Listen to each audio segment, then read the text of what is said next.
करत असताना 2 सेकंड मी माझी स्क्रीन शेअर करते.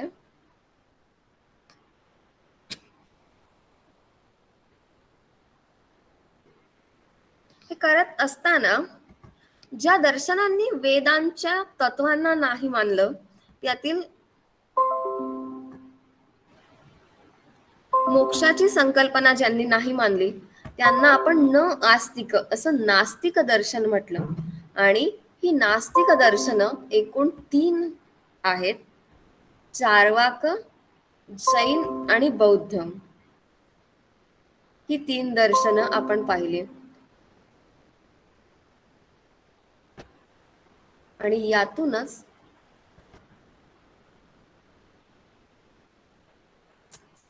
आपल्याला नवदर्शनांची माहिती मिळाली.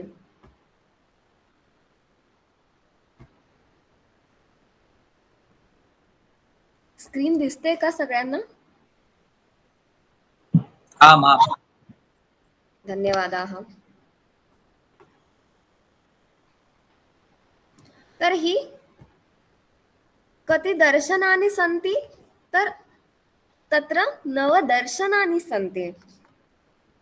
न्याय, वैशेषिक तथा किं क्रमेण सन्ति? तर्हि सांख्य, योग, न्याय, वैशेषिकं, पूर्वमीमांसा तथा उत्तरमीमांसा एतानि षड्दर्शनानि. तथा नास्तिकदर्शने चार्वाक, जैन, बौद्धश्च नास्तिकदर्शनानि सन्ति. तन्मध्ये ये दर्शनाः सर्वे मम भाषा, मम शब्दाः श्रोतुं शक्नुवन्ति खलु? मम ध्वनिः आगतः तत्र? आम्. धन्यवादाः.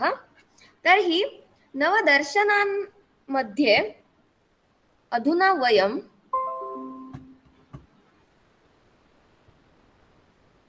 प्रत्येकदर्शनस्य ज्ञानग्रहणं कुर्मः.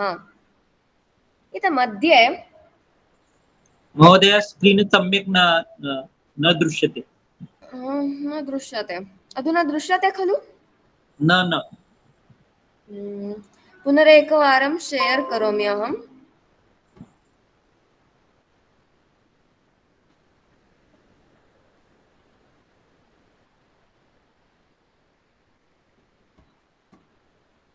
अधुना आम्.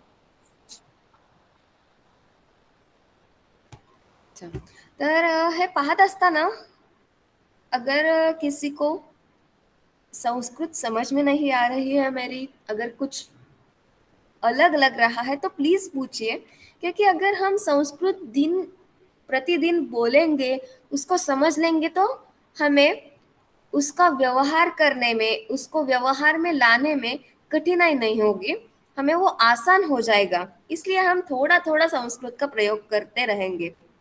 और इसी बीच पहला जो दर्शन है वो है सांख्य दर्शन. दरअसल जो ये षड दर्शन है, आस्तिक दर्शन जिन्हें हमने कहा, वो दो के हिसाब से, दो के तरह से विभाजित किए गए हैं.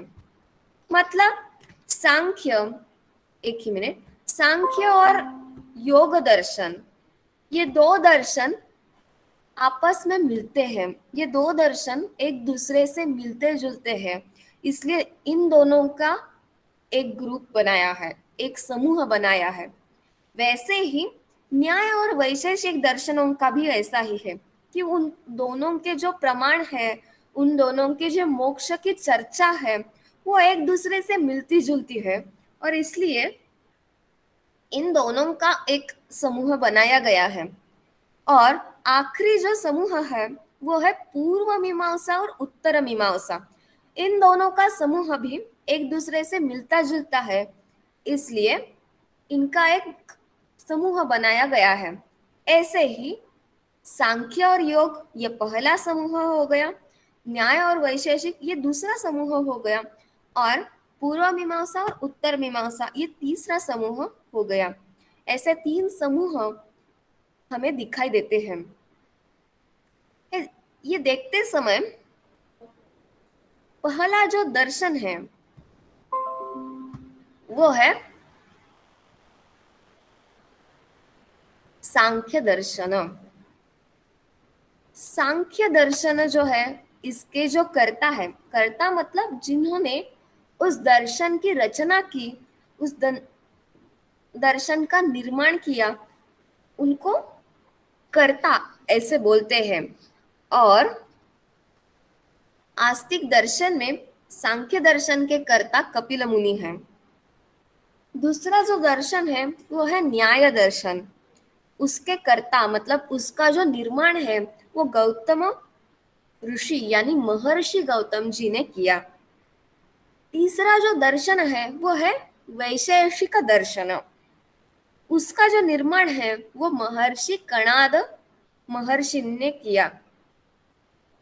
कणाद जी की एक कथा बहुत ही प्रसिद्ध है, जो हम वैशेषिक दर्शन में भी देखेंगे कि कणाद ऋषि जो थे वो जैसे ही इस दुनिया में आए, जैसे ही उनका जन्म हुआ, तो वो कुछ भी हाथ में लेते थे, मतलब कुछ भी कण, कुछ भी हाथ में लेते थे और उसको जिह्वा को लगा के चख लेते थे। तो ऐसे ही हर कण को चख लेने वाला, इस अर्थ से उनका नाम कणाद ऐसा रखा गया।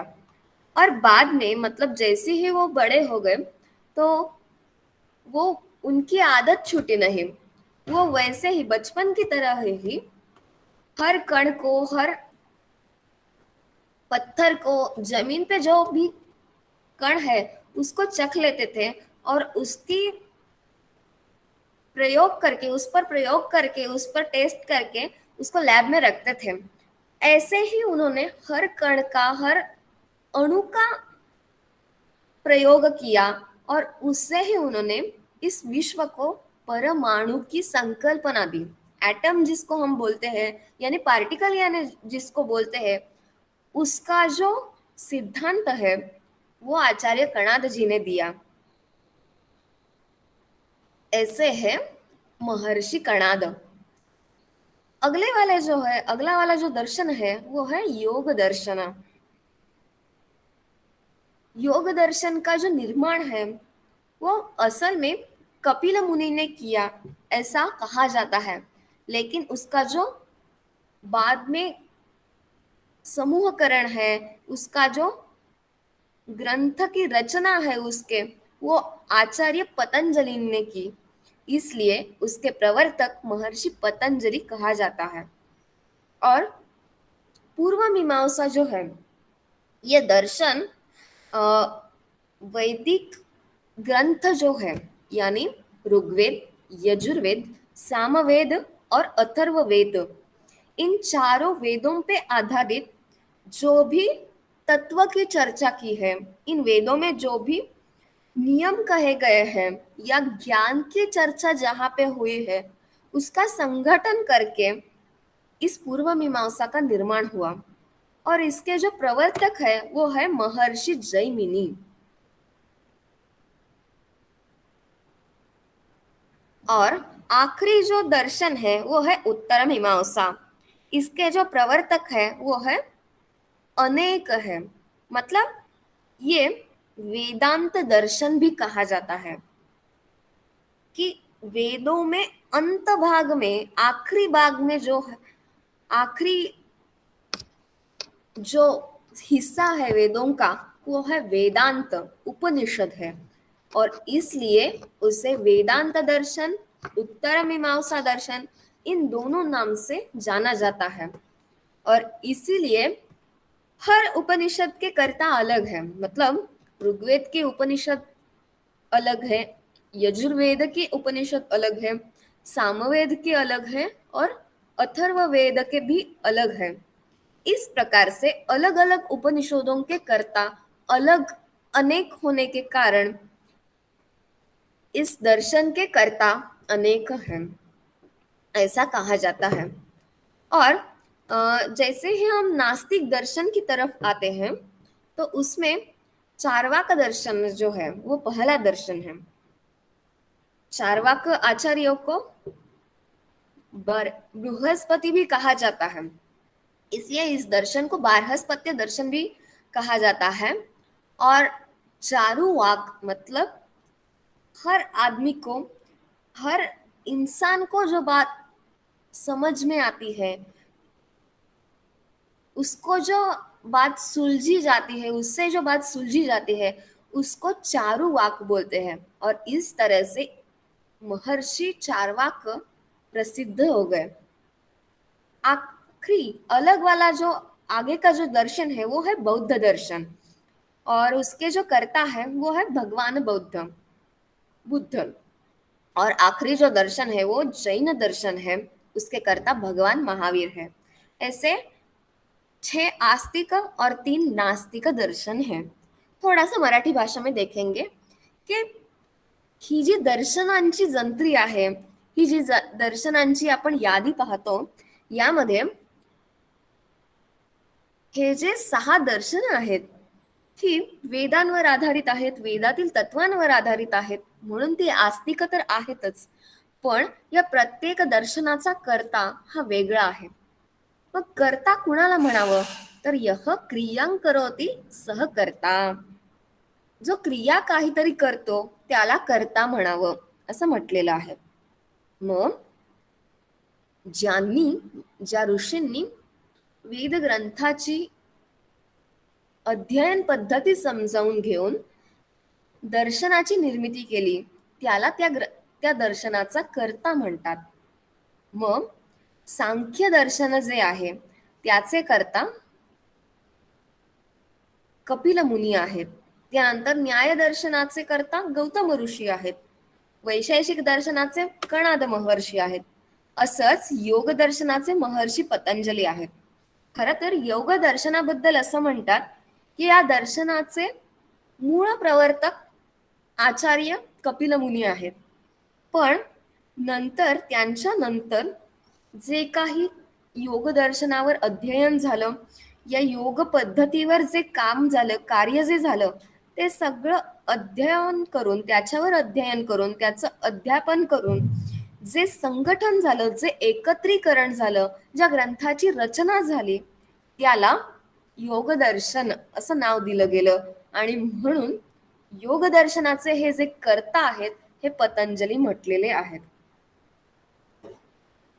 पुढचं जे दर्शन आहे ते आहे पूर्वमीमांसा। वेदांमधल्या तत्वांवर, वेदातील ज्ञान चर्चेवर जे दर्शन आधारित आहे त्याला पूर्वमीमांसा दर्शन म्हटलं आहे। मग यामध्ये जितकी नियमावली सांगितली की आपलं जीवन कसं असावं, अध्ययन कसं करावं, किंवा आपल्या अध्ययनाला कसा क्रम द्यावा, त्याला गती कशी द्यावी, याच्यावर जी चर्चा वेदामध्ये केलेली आहे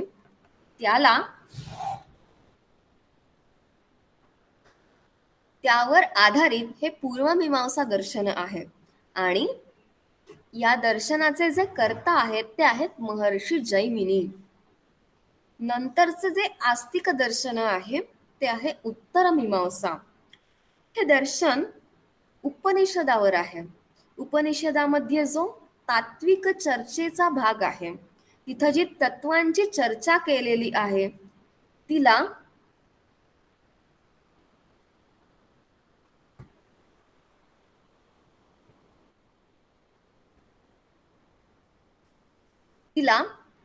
उत्तर मीमांसा दर्शन असं म्हटलं।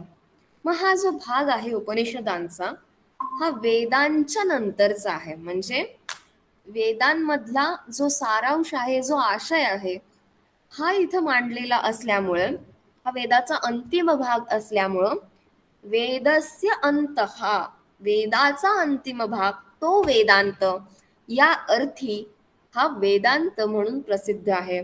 आणि म्हणून या दर्शनाला वेदांत दर्शन असं म्हटलेलं आहे। आणि जे पुढचं दर्शन आहे, जे पुढची दर्शनं आहेत ती आहेत न आस्तिक, नास्तिक। मग यामध्ये चार्वाक, जैन, बौद्ध ही 3 दर्शनं आहेत। मग चार्वाक दर्शन जे आहे ते खरं तर बृहस्पतींनी लिहिलेलं आहे. आता इथे बृहस्पती म्हणजे देवांचे गुरु नाहीत, तर बृहस्पती हे एक ऋषी होते. त्यांनी या दर्शनाची रचना केली असं म्हटलेलं आहे. मग त्यांनी हे दर्शन रचलं म्हणून याला बार्हस्पत्य दर्शन असंही म्हणतात. आणि या दर्शनाला प्रत्येकच माणूस समजून घेऊ शकतो. म्हणजे या दर्शनातले जे विचार आहेत, जी तत्वांची चर्चा केली आहे, ती प्रत्येक माणसाला समजण्यासाठी, अवलंबण्यासाठी, आचरणात आणण्यासाठी अत्यंत सोपी आहे. आणि म्हणून हे चारुवाक म्हणजे छान प्रकारे सांगितलेलं या अर्थी चारवाक दर्शन म्हणून प्रसिद्ध आहे. पुढचं जे नास्तिक दर्शन आहे ते आहे बौद्ध दर्शन. भगवान बुद्धांनी याची रचना केली म्हणून याला बौद्ध दर्शन असं म्हणतात. आणि तिसरं जे दर्शन आहे ते आहे जैन दर्शन. भगवान महावीरांनी ज्या दर्शनाची रचना केली त्याला जैन दर्शन असं म्हणतात. या सगळ्या दर्शनांमध्ये जैन दर्शन आणि बौद्ध दर्शन यांचा अभ्यास करणाऱ्यांचा पुढे संप्रदाय निर्माण झालेला आपल्याला दिसतो. या दर्शनांचा अभ्यास करता करता त्या दर्शनाचे वेगवेगळे माणसं, त्याचा आचरण करणारी वेगवेगळी माणसं एकत्र येऊन हळूहळू त्याचा संप्रदाय बनलेला आपल्याला दिसतो. आणि आजही त्याचा प्रवाह आपल्याला दिसतो. यांची विचार पद्धती जरी वेगळी असली, म्हणजे प्रत्येक दर्शनाची विचार पद्धती ही वेगळी आहे. प्रत्येकाचा जगाकडे पाहण्याचा, निसर्गाकडे पाहण्याचा दृष्टिकोन वेगळा आहे. पण यामध्ये आपल्याला जे काही अंतिम सत्य आहे, जे काही मोक्षाचं विवरण आहे, ते अंतिमच मानलेलं असं दिसतं आणि अंतिम सत्याला सगळ्यांनीच स्वीकार केलेला दिसतो. मग नास्तिक दर्शन जरी असलं, आस्तिक दर्शन जरी असला, तरी अंतिम सत्य प्रत्येकाने मानलं आहे. मग काही दर्शन मोक्ष मानत नाहीत, काही दर्शन मानतात, काही जण आत्म्याला मानत नाहीत, काहींनी मानलं आहे. असं प्रत्येकाने प्रत्येक वेगळ्या पदार्थाला मानलं आहे.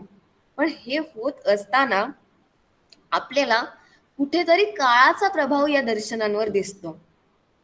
की सांख्य आणि योग दर्शनाचा अभ्यास करता आपल्याला वेदामधली तत्व, वेदांमधल्या जो काही जीवन पद्धतीचा भाग आहे किंवा जीवन समृद्ध करण्याचा जो तिथं आशय मांडलेला आहे, त्याला प्रस्तुत करताना ही दोन दर्शनं आपल्याला दिसतात.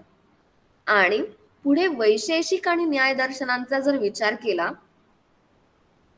तर ही दोन दर्शनं आपल्याला ज्ञानाकडे झुकणारी अधिक दिसतात. की ज्ञानाचा विचार कसा होतो, ज्ञान प्रक्रिया कशी होते, आणि हे होत असताना आपल्यामध्ये जो बोधात्मक भाग होतो, एखादा अर्थ समजून घेत असताना एखाद्या गोष्टीचं ज्ञान होत असताना जो काही प्रक्रियेचा भाग आहे, तो हे दर्शन, ही दोन दर्शनं आपल्याला सांगताना दिसतात.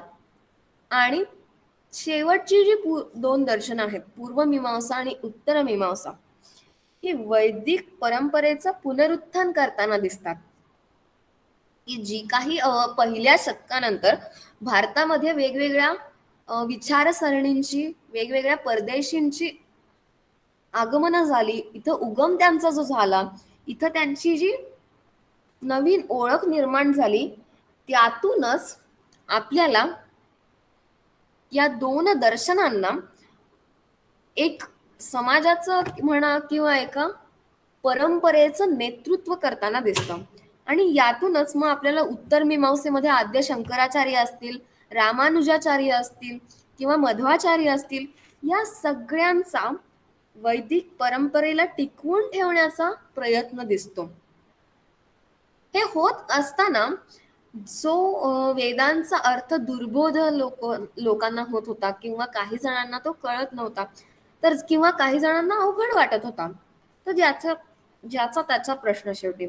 पण हे होत असताना जी काही नवीन आक्रमण भारतामध्ये झाले किंवा नवीन जे संप्रदाय उगमास आले, त्यातूनच मग आपल्याला चार्वाक, जैन आणि बौद्ध या 3 दर्शनांचा उगम झालेला दिसतो. हा होत असताना ही जी 3 दर्शनं आहेत, ही आधीच्या परंपरा, आधीच्या पद्धती, जीवनसरणी यांच्या पुढे जाऊन साध्या सोप्या पद्धतीनं जीवनाला कसं समृद्ध करता येईल, जीवन अधिक चांगलं कसं करता येईल, जीवनाची प्रगती कशी करता येईल किंवा जीवनाचे जे एथिक्स आहेत, नैतिक मूल्य जी आहेत, ती जपताना आपल्याला ही दर्शनं दिसतात. आणि असं असताना सुद्धा आपल्याला इथं या 3ही दर्शनांमध्ये एक अंतिम सत्याचा तर भाग दिसतोच, पण आधीची जी दर्शनं आहेत, आस्तिक दर्शन, त्याचाही प्रभाव आपल्याला या नास्तिक ग्रंथांमध्ये दिसतो. आणि जरी त्यांनी वेगळ्या पद्धतीनं तेच विचार मांडले, तरी कुठेतरी या 2 प्रकारांमध्ये, म्हणजे आस्तिक आणि नास्तिक या 2 प्रकारांमध्ये आपल्याला साम्य हे जाणवतं.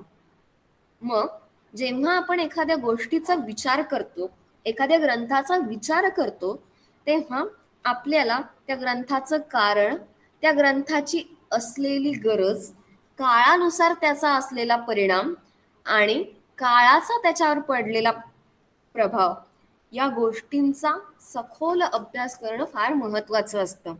आणि यातूनच आपल्याला या 6 दर्शनं, 6 आस्तिक दर्शनं आणि 3 नास्तिक दर्शनं याचा अभ्यास करायचा आहे. तर इथपर्यंत आपण हिंदी, संस्कृत आणि मराठी अशा 3 भाषांमध्ये आज आपण याचा विचार केला.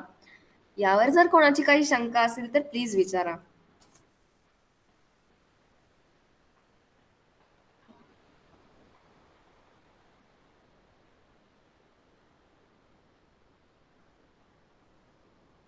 आहे कोणाची काही शंका? नाही? नाही मॅडम. विचारा. नाही, शंका नाही. समजले मॅडम, नाही चालेल. समजा. चालेल. तर हे पाहत असताना आपल्याला पहिलं जे दर्शन आहे ते आहे सांख्य दर्शन. 1-2 मिनिट मी स्क्रीन माझी शेअर करते.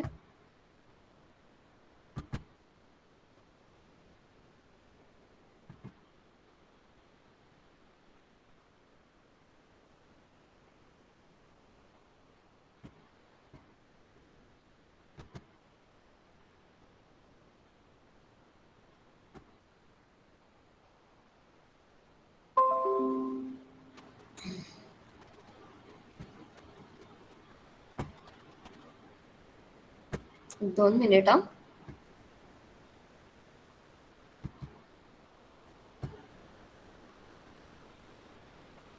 स्क्रीन दिसत आहे का? हो, दिसते. धन्यवाद. कृपया आपण संस्कृतमध्ये थोडीशी चर्चा करूयात.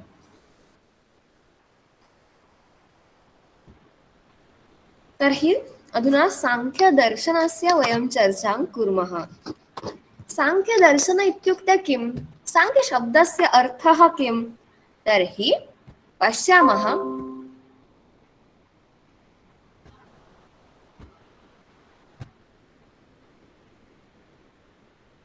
सम्यक् सांख्यम म्हणजे जिथे योग्य प्रकारे चर्चा केलेली आहे, जिथे योग्य प्रकारे उत्तमरित्या व्याख्यान दिलेलं आहे, जिथं उत्तम प्रकारे विवरण दिलेलं आहे, असं दर्शन म्हणजे सांख्य होय. अशी या सांख्य शब्दाची व्याख्या आहे. त्यानंतर या सांख्य शब्दामध्ये 2 प्रकारचे खंड पडलेले आपल्याला दिसतात. कोणकोणते? तर सम अधिक ख्या. सम म्हणजे योग्यरित्या, ख्या म्हणजे ख्या धातू आहे हा इथे. ख्या म्हणजे ख्याती, ख्या म्हणजे प्रसिद्धी आणि ख्या म्हणजे विवरण होय. अशा 3 अर्थी हा सांख्य शब्द बनलेला आहे. तसेच सांख्य म्हणजे काय, तर सम्यक गणनम सांख्यम, जिथे या सृष्टीला अभ्यासात असताना, या जगाचा अभ्यास करत असताना 25 तत्वांची चर्चा केलेली आपल्याला दिसते, जी पुढे येणार आहे. तर या 25 तत्वांची चर्चा जिथे योग्य प्रकारे केली आहे, या जगातील पदार्थांची जिथे योग्य प्रकारे मोजणी केली आहे, अशा दर्शनाला सांख्य दर्शन म्हणावं असं म्हटलं आहे.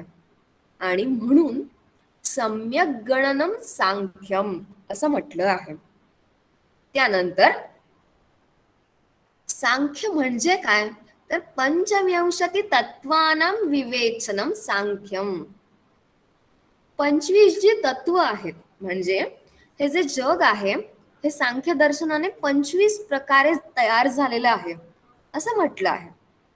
मग असं 25 तत्वांचं जिथे विवेचन केलेलं आहे, 25 तत्वांची जिथं चर्चा केलेली आहे, त्या दर्शनाला सांख्य दर्शन म्हणावं असं म्हटलं आहे. आणि म्हणून पंचविंशती तत्वानां विवेचनम सांख्यम असं म्हटलं आहे. मग ही जी 25 तत्व आहेत ती कोणकोणती आहेत, तर ती आता आपण पाहूयात. थोडीशी ही स्क्रीन ब्लर आहे, हा फोटो थोडासा ब्लर आहे. जर तुम्हाला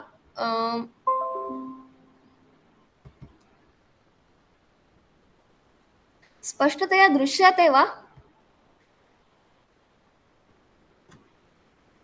छायाचित्रं दृश्यते वा? आम् आम् महोदय. किंचित किंचित अंधुक अस्ति, तर्हि अंधुकमस्ति? चलति चलति चलति चलति धन्यवाद. दृश्यते. धन्यवादाः. कृपया भवत् भ्रमणध्वन्याः ब्राइटनेस वर्धयुः. ब्राइटनेस यदि वर्धनं भवति तथा छायाचित्रं स्पष्टतया दृश्यते. महोदय दृश्यते स्पष्ट. भूरि धन्यवादाः.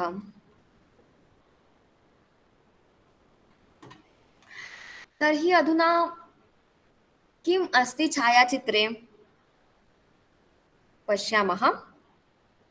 अत्र पंचविंशति इत्युक्ते 25 इत्युक्ते 25 पंचविंशति तत्वानां गणनम् अत्र अस्ति.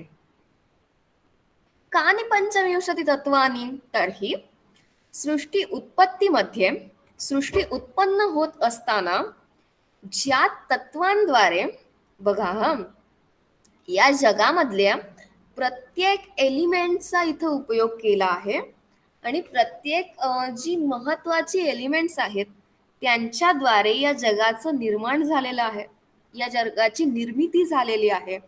आणि त्यांचा या जगामध्ये कसा सहभाग आहे, त्यांची कोणकोणती सरणी आहे, हे इथं दिलेलं आहे.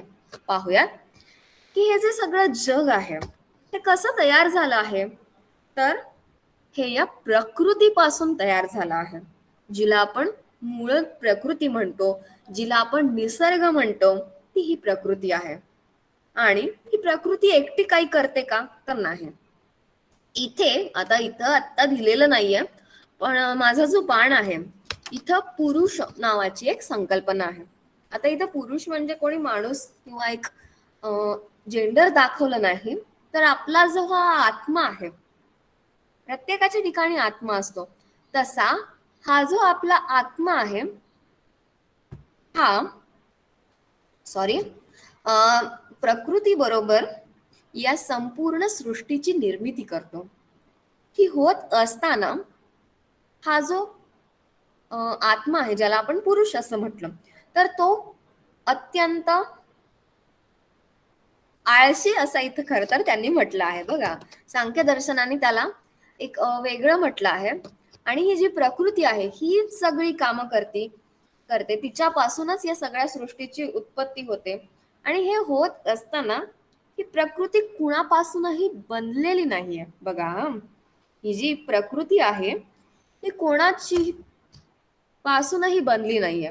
ही स्वतः स्वयंभू स्वरचित स्वयंप्रकाशी अशी आहे.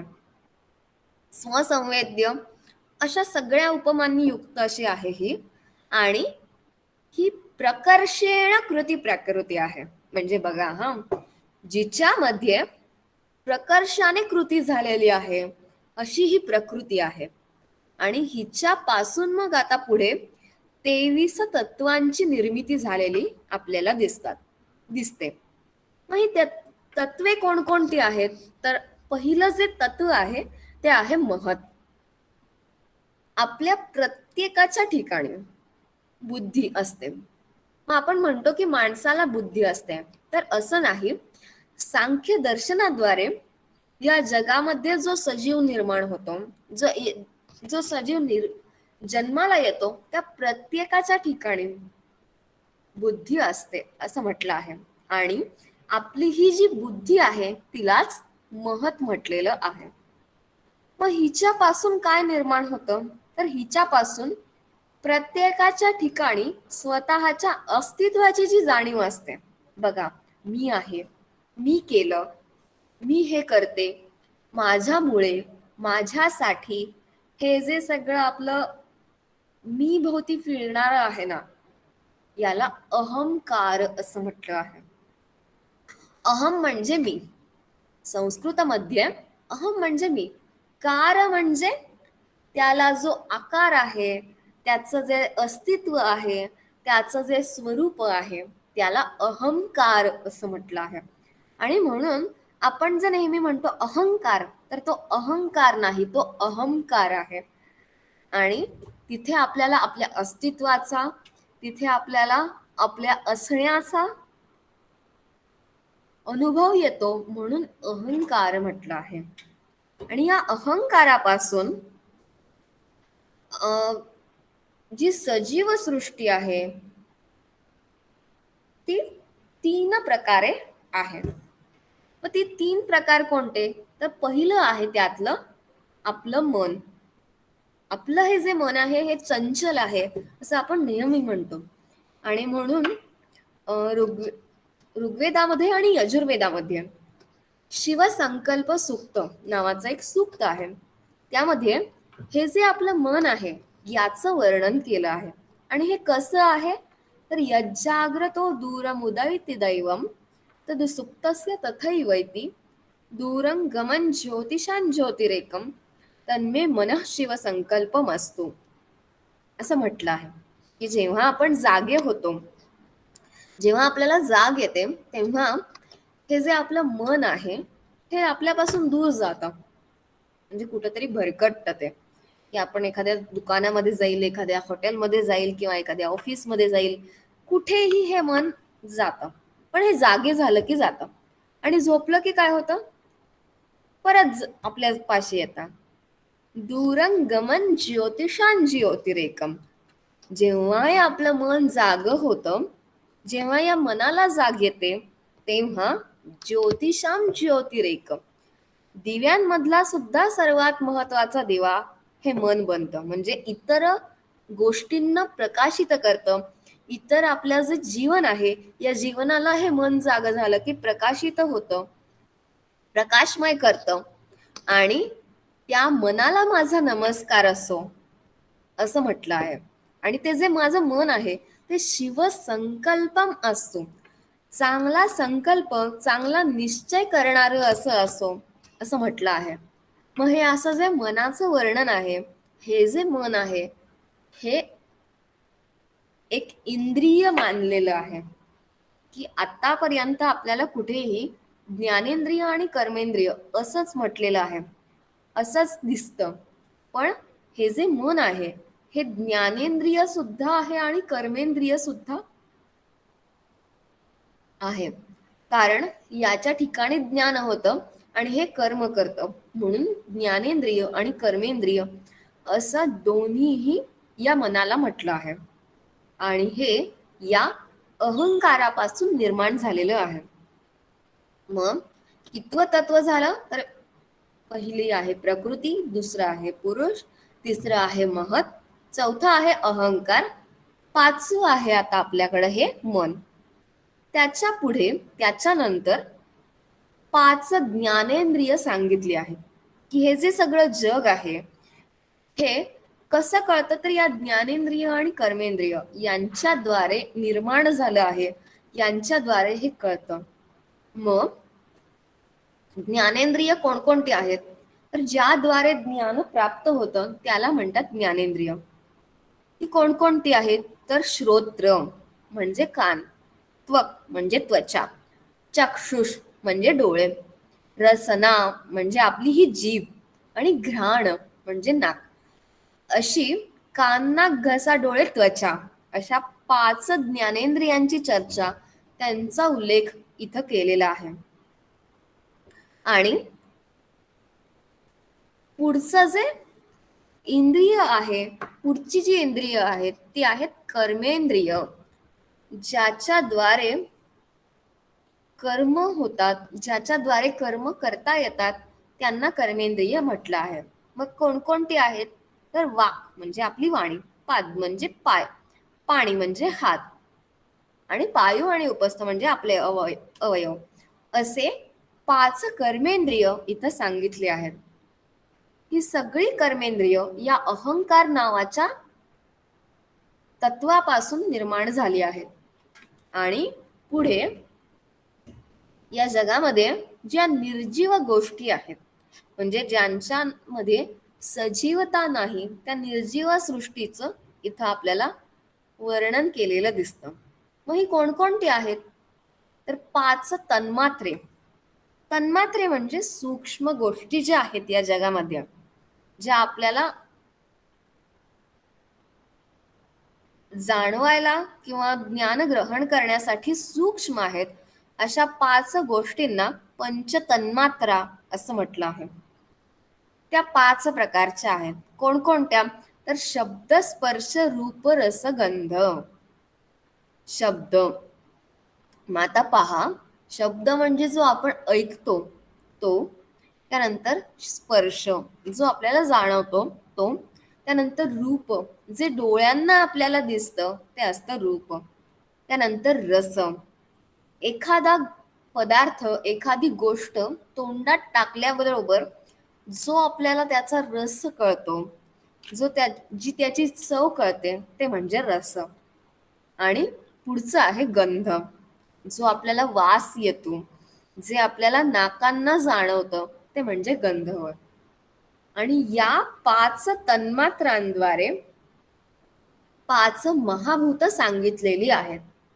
या सृष्टीमध्ये 5 महाभूत आहेत, त्यालाच पंचमहाभूत म्हणतात. ती कोणकोणती तर शब्द हा गुण, हे वैशिष्ट्य ज्या महाभूताचं आहे ते आहे आकाश. आपण जो शब्द ऐकतो, पहा हा गंमत कशी आहे, इथं एक सायन्स आहे की जे आपण बोलतो ते वाऱ्याद्वारे बोलतो, ते आपण काहीतरी ध्वनीद्वारे बोलतो. आणि ध्वनी म्हणजे काय तर पहिला जो आवाज आहे तो आकाशच करतो, म्हणजे हे ढगच, हे नभच करतात. आणि जेव्हा मेघांचा कडकडाट होतो, जेव्हा वीज कडाडते, तेव्हा तो पहिला आवाज असतो असं मानलं आहे. आणि म्हणून आपण जे बोलतो ते शब्द आवाजात असतात, आवाज स्वरूपामध्ये असतात. म्हणून शब्द हा गुण, हे वैशिष्ट्य आकाशाचं मानलं आहे. त्यानंतर स्पर्श, जे आपल्याला हवेद्वारे जाणवतं, जे आपल्याला त्वचेला जाणवतं ते म्हणजे स्पर्श. आणि ते कशाचा गुण आहे, ते कशाचं वैशिष्ट्य आहे तर वायूचं वैशिष्ट्य आहे. आणि म्हणून स्पर्श हा गुण वायू या महाभूताचा आहे. त्यानंतर रूप, रूप म्हणजे जे डोळ्यांना दिसतं, जे डोळ्यांना आपल्याला जाणवतं, जे ज्ञान होतं ते म्हणजे रूप. आणि तो कुणाचा गुण आहे तेजस, तेजस म्हणजे तेज, प्रकाश. सूर्याचा जो प्रकाश आहे त्यामुळं आपल्याला हे जग दिसायला लागतं. या जगाला आपण उघड्या डोळ्यांनी पाहू शकतो. म्हणून तेज या महाभूताचा रूप हा गुण आहे, हे वैशिष्ट्य आहे.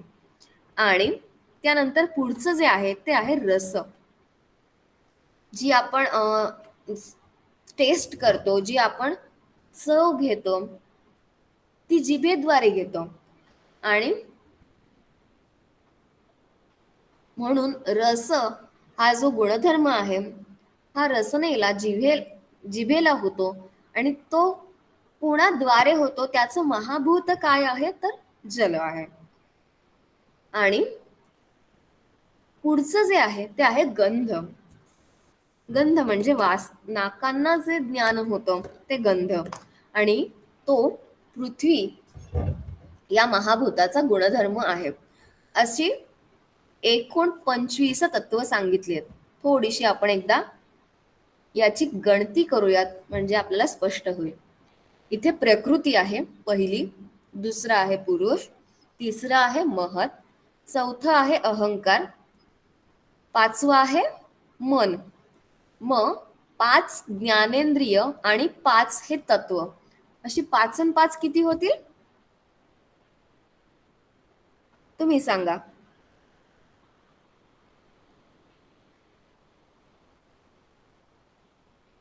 पाच आणि 5 किती होतात? दश. दशानी. त्यामध्ये आता या 5 आणि 5 10 झाल्यानंतर अस्मिन मध्ये वयम पंचकर्माणि आधिक्यानि अधिकं करोमि कानि तत्वानि जातानि अधुना 5 अधिकं 5 10 10 + 5 इत्युक्ते 10 आणि 5 किती? 15. अगदी बरोबर, 15.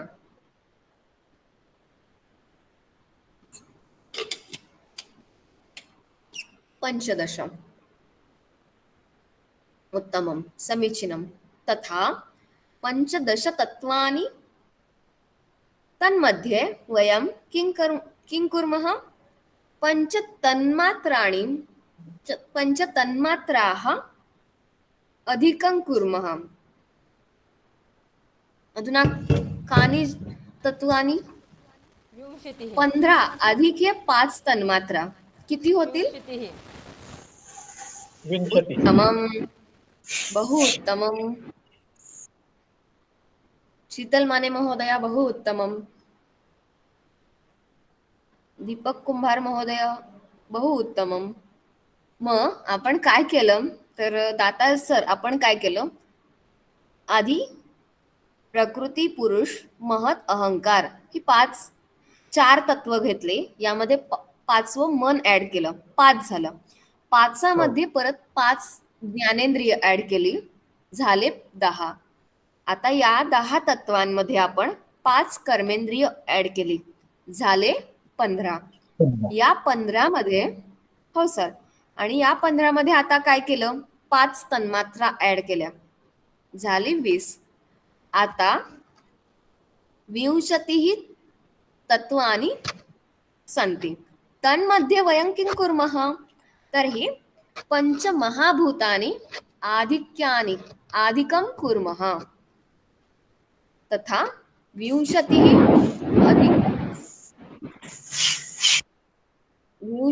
अधिकं 5, 20 अधिक 5 असं आपण आता करूयात. आणि किती होतील? 25. उत्तमं, 25 तत्वानि अत्र सन्ति. इथं झाले आपली 25 तत्व. या 25 तत्वांद्वारे या सृष्टीची निर्मिती झाली असं म्हटलेलं आहे. आणि ही 25 तत्व म्हणजे याला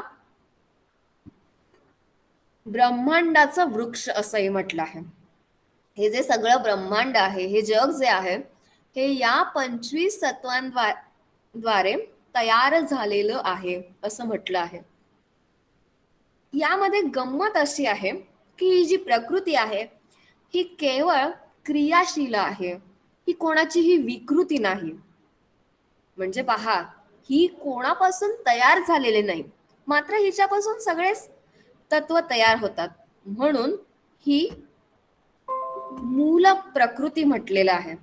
हिला मूळ प्रकृती असंही म्हटलं आहे. आणि ही स्वसंवेद्य आहे, ही स्वयंप्रकाशित आहे, स्वयंभू अशी आहे. मग हिच्यापासून जी तत्व तयार होतात बघा, की हिच्यापासून महत तयार झालं. मग महत काय आहे, तर या प्रकृतीची ही विकृती आहे. तर इथं विकृती म्हणजे काहीतरी बिघडवणं नाही, किंवा आपण आज जो मराठीत विकृतीचा अर्थ पाहतो तो नाही.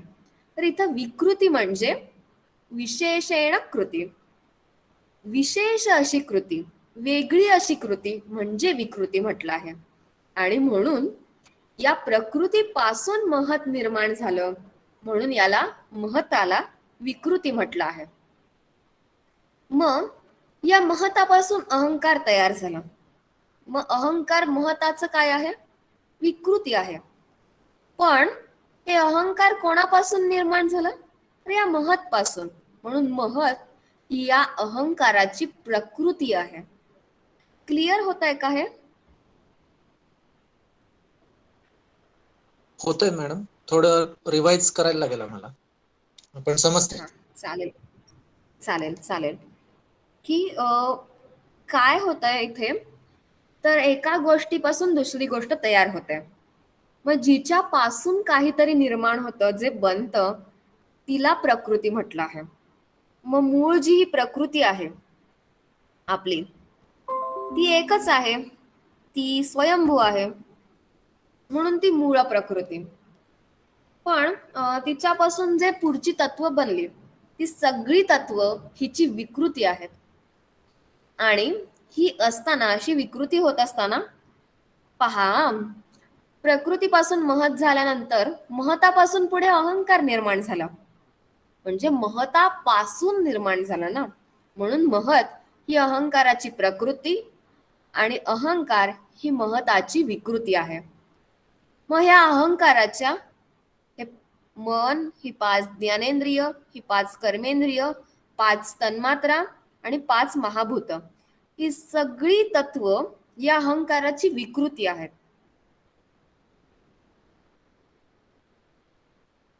एकवीस ही जी तत्व आहेत ही सगळी अहंकाराची विकृती, आणि या 21 तत्वांची ही अहंकार प्रकृती. कारण यांचं कारण आहे ना हे, त्यामुळं असा हा सगळा प्रकृती विकृतीचा भाग आहे. हे होत असताना पुरुष म्हणजे जो आत्मा आहे, तो कोणाचीही प्रकृती पण नाही, तो कोणाची विकृती पण नाही, आणि तो एकमेव अद्वितीय असा आहे. आणि त्याच्या ठिकाणी सगळं हे ज्ञान होतं.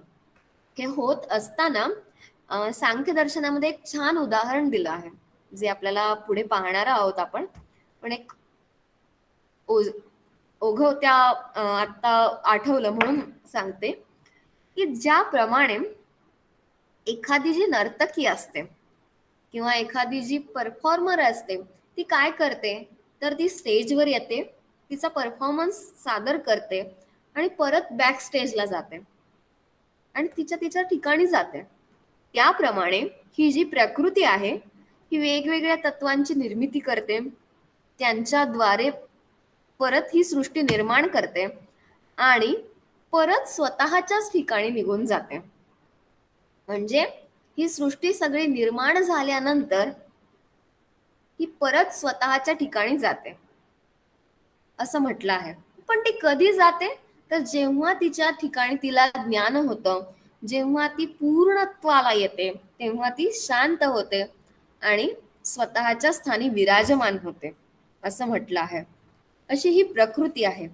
आणि जो हा आत्मा आहे त्याला हे सगळं ज्ञान होतं, त्याला ही सृष्टी जी आहे ही विनाशी आहे, यातील आपला जो हा देह आहे हा विनाशी आहे, या जगाचं विनाशित्व, संपणारं तत्व सगळं ह्याला कळतं आणि तो ज्ञान प्राप्त झाल्यामुळं मोक्ष प्राप्त करतो असं म्हटलं आहे. अशा प्रकारे प्रकृती आणि पुरुष यांची चर्चा केली आहे. मग हे दोघं कसं आहेत तर ही सृष्टी निर्माण सगळं करू शकते, पण तिच्या ठिकाणी ज्ञान होत नाही, त्यामुळं तिला आंधळी म्हटलं आहे, अंध म्हटलं आहे. आता इथं हा शब्द हा कुणालाही उपरोधित नाही, कुणालाही उपहास करण्यासाठी नाही, तर असा उल्लेख ईश्वर कृष्णांनी सांख्यकारिकेमध्ये केला आहे. आणि तोच आपण इथं पाहत आहोत की ही जी प्रकृती आहे ही अंध म्हटली आहे. आणि हा पुरुष म्हणजे हा आत्मा कसा आहे तर तो पंगू आहे, म्हणजे त्याला चालता येत नाही, म्हणजे त्याला सृष्टी निर्माण करता येत नाही, पण त्याला ज्ञान होतं. आणि या प्रकृतीला सृष्टी तयार करता येते, पण तिला ज्ञान घेता येत नाही. असं हे दोघं एकमेकांच्या सहाय्याने या सृष्टीचा भार उचलतात, त्याचं भार वाहतात असं म्हटलं आहे. म्हणून ही अंधपंगुवत आहेत असं म्हटलेलं आपल्याला दिसतं. इथपर्यंत आज आपण पाहिलं. यावर जर कोणाची काही शंका असेल तर प्लीज विचारा.